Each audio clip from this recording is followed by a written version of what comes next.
I lavori sostanzialmente sono conclusi, io direi, da quasi un mese e adesso c'è un tema di collaudi, di connessione con un altro gestore che è Autostrade per l'Italia, quindi si esce dalla concessione, diciamo, della Pedemontana Veneta, si va sulla 27, è un fatto di carte che non compete a noi, nel senso che stiamo portando avanti, ovviamente stiamo seguendo questo, io immagino insomma che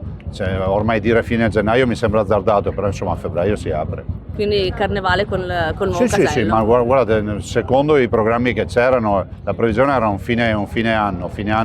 hanno finito i lavori, dopodiché una mesata almeno ci vuole per le documentazioni. Però direi che avremo questo innesto, ma soprattutto diciamolo che noi contiamo nella primavera di aprire fino a Montecchio e dopodiché per un lavoro che non compete a noi, che è il casello di Montecchio, probabilmente per l'estate, massimo fine estate, ci consegneranno il lavoro, ma ripeto non è appalto nostro.